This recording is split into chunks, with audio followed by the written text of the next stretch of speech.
Bhopal gas tragedy, जो हमें given statement है उसमें से हमें बताना है कि जो भोपाल गैस ट्रेजेडी है वो उसके लिए इनकरेक्ट कौन सी है। So now let's solve the question.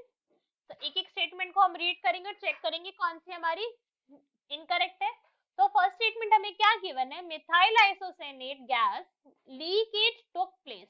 तो ये तो स्टेटमेंट बिल्कुल ट्रू है। मेन रीजन ही भोपाल गैस ट्रेजेडी का था क्या, मिथाइल आइसोसाइनेट का लीक ही था, मेन कॉज ही यही था।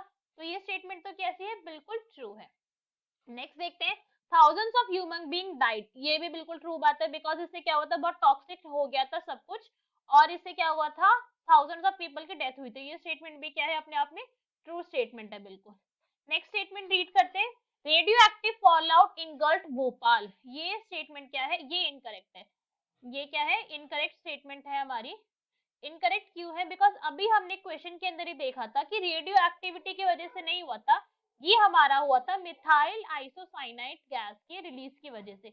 रिलीज नहीं हुई थी, वो लीक हो गई थी, बहुत ही एक्सप्लोसिव अमाउंट के अंदर क्या हुई थी, रिलीज हो गई थी, लीक हो गई थी, जिसकी वजह से थाउजेंड्स ऑफ पीपल की डेथ हो गई थी। तो ये तो इनकरेक्ट स्टेटमेंट हो गई। नेक्स्ट स्टेटमेंट क्या गिवन है हमें, it took place on December 2 और 3, 2 दिन चला था, ये काफी एग्जैक्ट डेट नहीं पता, बिकॉज कब स्टार्ट हुआ था ट्रेजेडी एग्जैक्टली नहीं पता चला था, बट मैक्सिमम 2 दिसंबर कहते हैं, 2 दिसंबर 1984। तो ये स्टेटमेंट कैसी, ये स्टेटमेंट भी अपने आप में बिल्कुल करेक्टेड ट्रू स्टेटमेंट है ये। तो हमारी इनकरेक्ट स्टेटमेंट कौन सी हो गई, इनकरेक्ट स्टेटमेंट हो गई हमारी, स्टेटमेंट कौन सी होगी, that is C, radioactive fallout in gulf Bhopal is our correct answer.